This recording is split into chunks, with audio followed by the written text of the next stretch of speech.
আসসালামু আলাইকুম। কি অবস্থা সবার? আশা করি সবাই ভালো আছেন এবং সুস্থ আছেন। ভালো থাকুন, সুস্থ থাকুন সেই দোয়া করি সবসময়। তো আমি আমার চ্যানেলে, আমার টেলিগ্রাম গ্রুপে বা আমার হোয়াটসঅ্যাপে আমি সেভাবে আগের মতন অ্যাক্টিভ নাই। এটা নিয়ে অনেকেই নোটিস করতেছেন, প্রশ্ন করতেছেন যে ভাই কেন অ্যাক্টিভ নাই? তো এটা নিয়ে কিন্তু আমি আমার টেলিগ্রাম গ্রুপে বা আমার আদার্স কিছু ভিডিওতে বলছিলাম অনেক আগে। কারণ আমি আমার ফ্রি টাইমে হচ্ছে ইউটিউব চ্যানেলে ভিডিও মেক করে থাকি।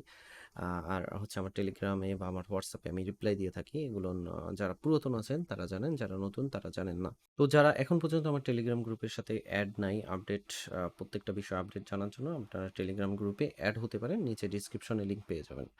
তো আমি হচ্ছে আজকে একটা প্রশ্নের উত্তর দিব। আর প্রশ্নগুলো আমি বেছে বেছে হচ্ছে ভিডিওর মাধ্যমে উত্তর দিয়ে থাকি, খুব কমই।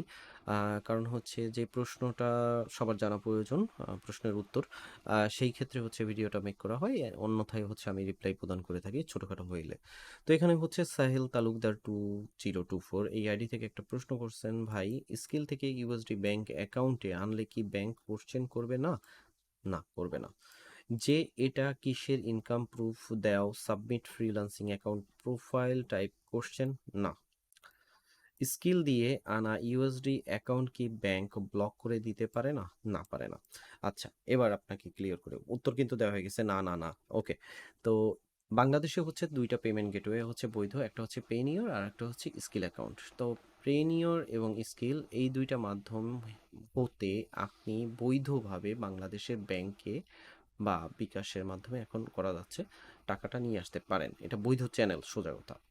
তো পেনিওটা বেশিরভাগ ব্যবহার হয় হচ্ছে ফ্রিল্যান্সিং বিভিন্ন সাইডে, এগুলোর সাথে অ্যাটাচ করা আছে সেই কারণে। এবং স্কিলটা হচ্ছে দেখা যাচ্ছে বাইরে আপনি অনেক ক্লায়েন্টের সাথে কাজ করতেছেন বা কিছু ওয়েবসাইট আছে তাদের সাথে কাজ করতেছেন, বা ট্রেডিংয়ের সাথে যারা জড়িত যেসব ওয়েবসাইট আছে সেই ওয়েবসাইটে যেগুলো স্কিল অ্যাকাউন্ট সাপোর্ট করে থাকে সেগুলো থেকেও আপনি এটা লেনদেন করতে পারবেন। এখন প্রশ্ন হচ্ছে আপনি যদি ট্রেডিং করেন সেই ট্রেডিংয়ের মানে আপনার যে প্রশ্নের মোটিভ সেটা হচ্ছে আপনি ট্রেডিং করে হচ্ছে স্কিলের ডলার আনলেন, সেই স্কিলের ডলারটা আপনি ব্যাংকে তুললেন বা বিকাশে তুললেন, সেটা নিয়ে প্রশ্নবিদ্ধ হতে পারেন কিনা? না, হবেন না। কারণ এই কারণে যেটা হচ্ছে আপনার স্কিল অ্যাকাউন্টটা দুই ক্যাটাগরির হয়ে থাকে। একটা হচ্ছে গ্যাম্বলিং অ্যাকাউন্ট আর একটা হচ্ছে নন গ্যাম্বলিং অ্যাকাউন্ট।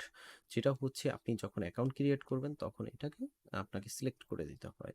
তো গ্যাম্বলিং অ্যাকাউন্ট হচ্ছে মূলত ক্যাসিনো মানে গ্যাম্বলিং টাইপের যেসব ওয়েবসাইট আছে সেই ওয়েবসাইটে ব্যবহার করা হয় ওই স্কিল অ্যাকাউন্টটা, যেটা বাংলাদেশে বৈধ ওয়ে না। ওকে।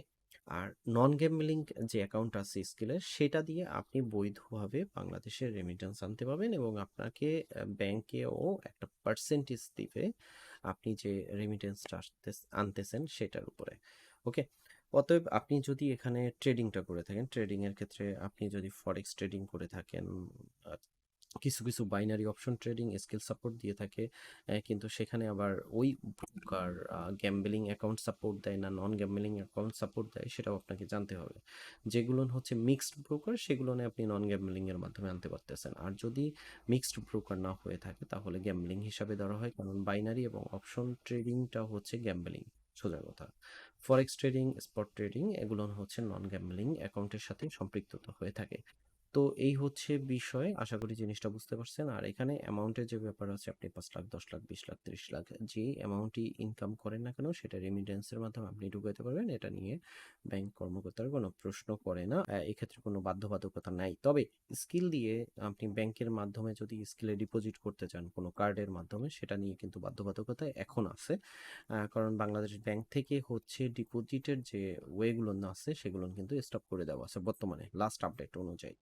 এই ক্ষেত্রে আপনি স্কিলের ডলারের ক্ষেত্রে আপনি কিন্তু ব্যাংক মারফত বা অন্য মারফত ডিপোজিট করতে পারতেছেন না। আপনাকে কোনো না কোনো ফ্রিল্যান্সার বা যারা ট্রেডিং এর সাথে সম্পৃক্ত বা যারা অনলাইনে আদার্স ওয়েতে ইনকাম করে থাকেন, যারা স্কিলে পেমেন্ট লেনদেন করে থাকেন তাদের মাধ্যম হতে আপনাকে স্কিল ডলার নিতে হবে এবং ওই ডলার নেওয়ার পরে তারপর আপনি ডিপোজিট করে তারপরে উইথড্র দিতে পারবেন যদি প্রফিট করে থাকেন বা আপনার অন্য ওয়েতে আপনি ইনকাম করে আইনা থাকেন সেই ক্ষেত্রে। হয়তো বা অ্যান্সারটা পাইছেন। ভালো থাকবেন, সুস্থ থাকবেন। যদি কারো কোনো প্রশ্ন থেকে থাকে তাহলে নিচে ডিসক্রিপশনে করতে পারেন, ফ্রি টাইমে উত্তর দিয়ে দেবো। ভালো থাকবেন। আল্লাহ হাফেজ। সঙ্গে থাকতে সাবস্ক্রাইব করে বেল বাটনটি ক্লিক করে রাখবেন, কারণ পরবর্তী ভিডিও নোটিফিকেশনের মাধ্যমে সাথে সাথে পেয়ে যাবেন।